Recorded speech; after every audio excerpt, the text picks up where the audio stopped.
Welcome to my YouTube channel, Mark Honest Education. Mark Honest is for English, Navodaya, and personal development. Have you ever wondered why you are not able to speak well? You may have tried few methods, but still you are not able to open your mouth when it comes to speaking English. So where is the problem? See, you are not alone. We have so many people still struggling to speak well.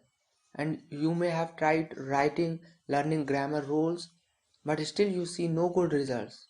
See, the way we learn in our childhood is somewhat different than the strategy we use to learn a language. Generally, you are able to speak in your native language, but when it comes to speaking in any other language, you become hesitant.